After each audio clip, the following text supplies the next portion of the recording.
تخيل كده معايا. بعد 5 سنين صديقك اللي كان قاعد معاك كل يوم حياته اتغيرت خالص. بقى بيشتغل اونلاين، بيسافر، وبيكسب فلوس أكتر من أي وظيفة تقليدية. وانت لسه في نفس المكان.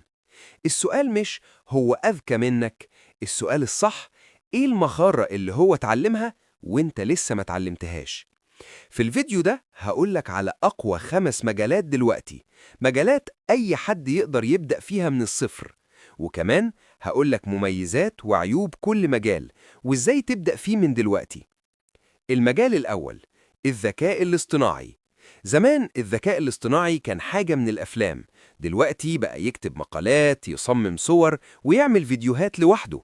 الشركات دلوقتي بتدور على أي حد يعرف يستخدم الأدوات دي. مميزاته، الطلب عليه بيزيد كل يوم، ممكن تشتغل فيه من أي مكان، هيوفر لك وقت وجهد، ينفع في حاجات كتير، تسويق، تصميم، كتابة، إلى آخره. عيوبه، المجال بيتطور بسرعة، لازم تتعلم باستمرار، المنافسة زادت ولازم تتابع الجديد. إزاي تبدأ؟ 1. اتعلم أساسيات الذكاء الاصطناعي. 2. جرب أدوات الكتابة أو تصميم الصور. 3. استخدم الأدوات دي لحل مشاكل حقيقية، حتى لو ساعة واحدة يومياً، بعد كام شهر هتلاقي نفسك بقيت تعرف تستخدمه كويس. المجال التاني، صناعة المحتوى. النهاردة موبايلك أقوى من أي استوديو، شخص واحد بكاميرا الموبايل ممكن يبني قناة يتابعها ملايين. مميزاته، ما محتاجش فلوس كتير تبدأ، ممكن تشتغل من أي مكان، ممكن يتحول لدخل كبير جدا، هيفتح لك فرص وشهرة. عيوبه، محتاج صبر واستمرارية، النجاح مش بيجي بسرعة، ممكن تسمع تعليقات سلبية. إزاي تبدأ؟ 1. اختار موضوع بتحبه. 2. اصنع محتوى مفيد وباستمرار. 3. اتعلم شوية مونتاج وتصوير بسيط، ما تستناش الكمال، ابدأ دلوقتي. المجال الثالث، العمل الحر.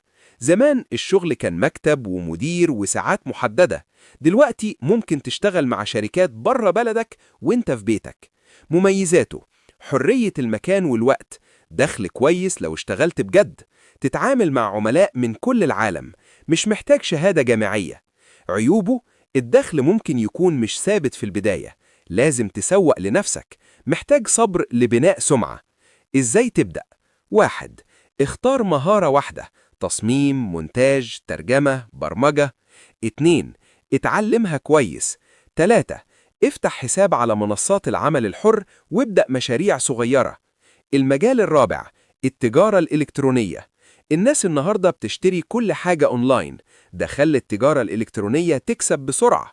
مميزاته، أرباح كبيرة ممكنة، السوق ضخم جدا، ممكن تبدأ برأس مال صغير، قابل للتوسع بسرعة. عيوبه، محتاج تعرف تسوق كويس، المنافسة قوية، ممكن تخسر لو ما تعلمتش الصح. إزاي تبدأ؟ 1. اتعلم أساسيات التجارة الإلكترونية. 2. اختار منتج مطلوب. 3. افتح متجر أونلاين بسيط. 4. اتعلم التسويق. المجال الخامس، البرمجة. كل تطبيق أو لعبة أو موقع بتستخدمه فيه مبرمج وراه. مميزاته، الطلب عليه عالي جدا، الرواتب مرتفعة، ممكن تشتغل عن بعد، فرصه عالمية. عيوبه، محتاج صبر وممارسة طويلة، أحيانا يكون مرهق. إزاي تبدأ؟ 1. اختار مجال واحد، تطوير مواقع، تطبيقات أو ألعاب. 2. اتعلم لغة برمجة أساسية. 3. طبق اللي اتعلمته في مشاريع صغيرة.